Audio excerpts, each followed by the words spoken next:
Thank you for joining me today. My name is Catherine Bosco, and I'm a reading consultant for the Naugatuck Public School System. Today we will be exploring the Portuguese language. This presentation has been created to compare Portuguese with the English language with a connection to classroom influences. Portuguese is the official language in Portugal, Brazil, Mozambique, Angola, Cape Verde, Guinea-Bissau, São Tomé, and Príncipe. It's the co-official language in East Timor, Equatorial Guinea, and Macau. It derives from Fulgar language with roots in Castilian Spanish and Gaelic. It was once called the Galician Portuguese or Old Portuguese, and it is spoken by almost 220 million people around the world. Please take a few moments to watch the video on the history and development of the Portuguese language.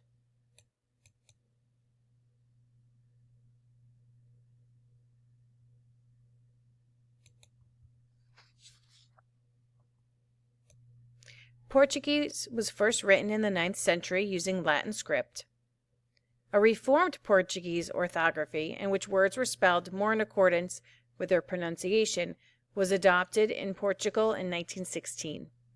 A slightly modified form was adopted in Brazil in 1943 and revised in 1970. A new orthography, which aims to unify the written Portuguese with Brazil, was adopted in 2009. Dates have yet to be set for the adoption in the other Portuguese-speaking countries. This is the Portuguese alphabet. However, on the following slides, you can hear the differences in pronunciation between Portugal and Brazil. A, B, C, D, E, F, G, H, I, J, K, L, M, N, O, P, Q, R, S, T, U, V, W, X, Y, Z. Ba, Ka, Sa, Sha, Da, Fa, Ga, Gua, A, Ja, Ka, La, Lha, Ma, Na, Nha, Pa, Ka, Qua, Ha, Ra, Za, Sa, Ta, Va, Wa, Sha, Xa, Ya, Za.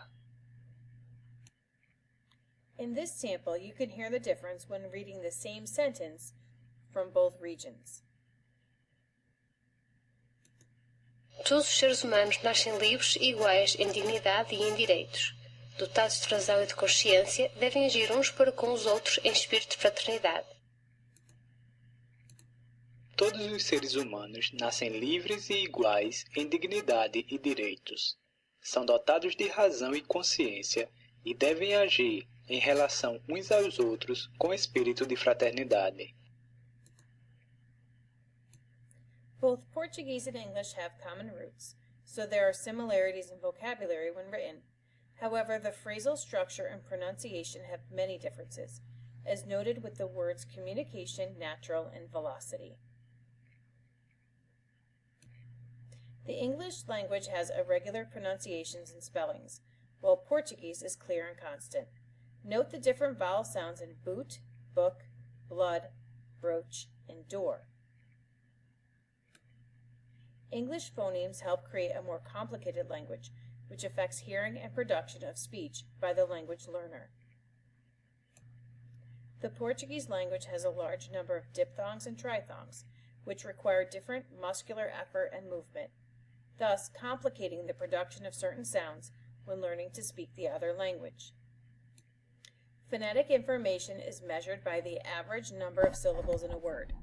As you can see when comparing English to Portuguese, the Portuguese language has more syllables for the same word, regardless of the familiar word structure. This may cause difficulties in learning language in the classroom.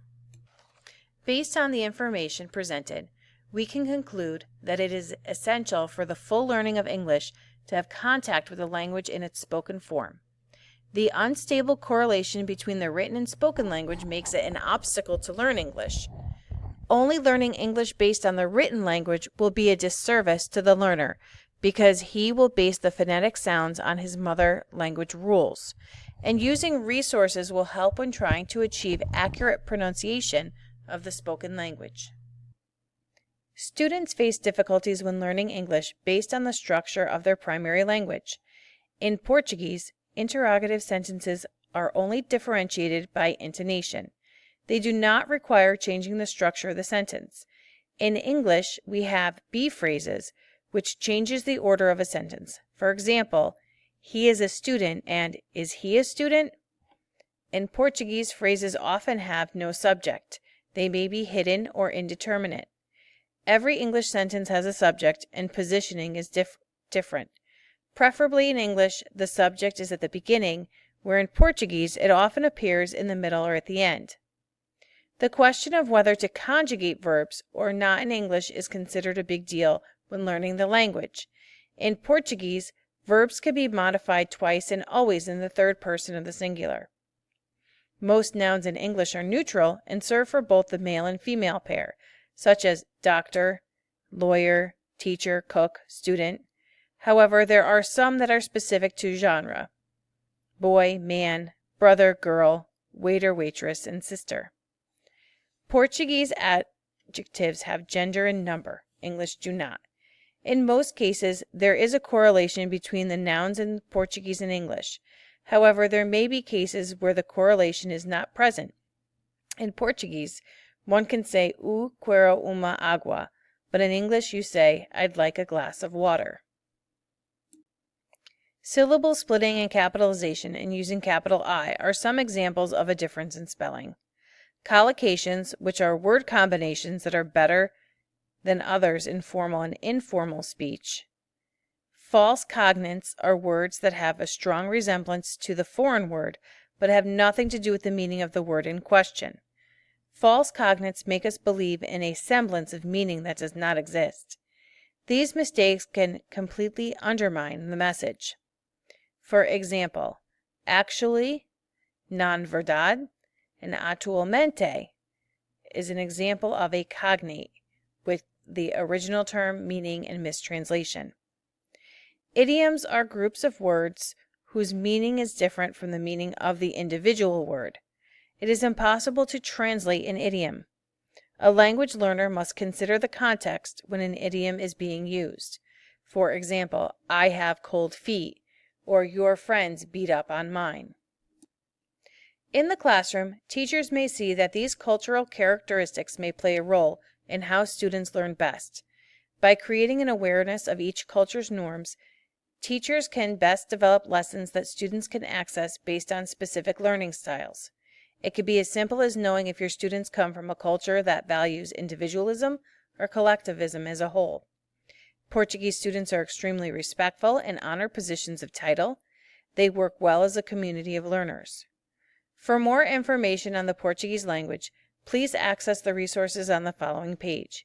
Thank you for taking the time to learn about Portuguese, which is spoken by over 220 million people around the world.